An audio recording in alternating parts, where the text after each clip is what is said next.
napakahalaga ng context sa theology. So, pag nagti-theologize ka, so there are always variables, element, factors that could shape, that could influence, it could even constrain, no, the kind of theologizing that you do. Pero yung context din, nandun yung nagbibigay ng texture o kaya layer, no, sa pag-reflect mo as you discern the Word of God and what it means to follow Jesus, no, in a particular context. At hindi na makakataka yan kasi yan din yung naging experience mismo ng tinatawag nilang the first theologian of the Christian Church, which is si Apostle Paul, no. If you're going to read the book of Acts, no, mapapansin mo agad doon na yung unang Christian community was mostly composed of Jewish people, no. So they came from a Jewish culture. They follow the Jewish religion, and even their imagination was from a Jewish worldview, right? And so when Apostle Paul started to do ministry for the Gentiles, which is in term nila to refer to all the non-Jewish people during their time, he started to go into the Greeks, no, and other iba pang mga lahi, and to bring the gospel from Jerusalem to the different cities of the Roman Empire, no, sa Mediterranean, no. Kaya mababasa mo sa New Testament, maraming mga sinulat siya ng mga epistles o mga letters sa mga followers ni Jesus sa Philippi, sa Ephesus, sa Corinth, even as far as sa Rome, right? And ang mahalagang pansinin doon sa kwento doon sa Book of Acts, ano, there was a moment there kung saan yung mga early Jewish Christians, they were really struggling what will happen once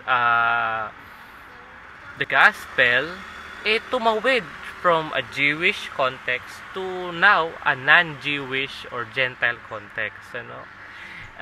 There are some Jewish believers who thought na, well, siguro kung papaano tayo, ganun din dapat sila. If we observe the Pentateuch, for example, or yung mga laws ni Moses, because that what characterize Jewish people even after they also follow the ways of Christ, may namang nagsasabi na baka dapat ganun din sila. So kung tayo we practice circumcision, maybe they should also practice circumcision.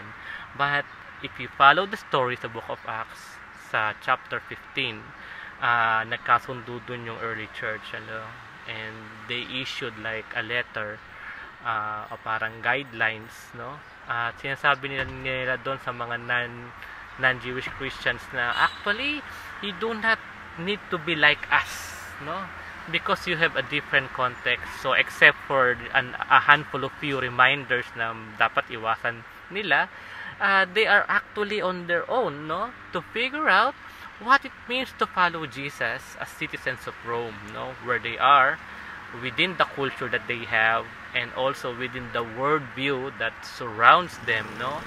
Kaya actually ang naging trabaho ni Apostle Paul ay tulungan tong mga bagong Christian communities to think about and reflect. So ano bang ibig sabihin to follow Jesus and His ways in this particular context, no? So mapapansin mo agad na nagti-theologize siya sa panibagong konteksto, no?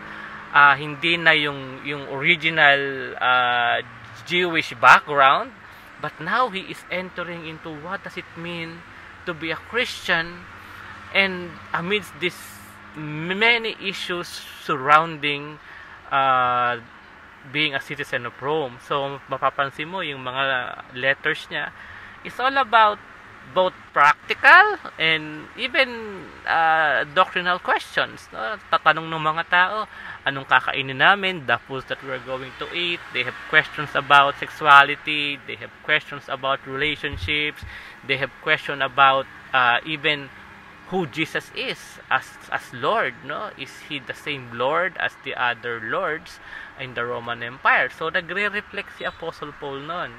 So, and this is what we mean when you need to understand that theology always has to be in context, no? At actually, pwede mo ding sabihin na, kung ganun pala, so wala palang context-free na theology.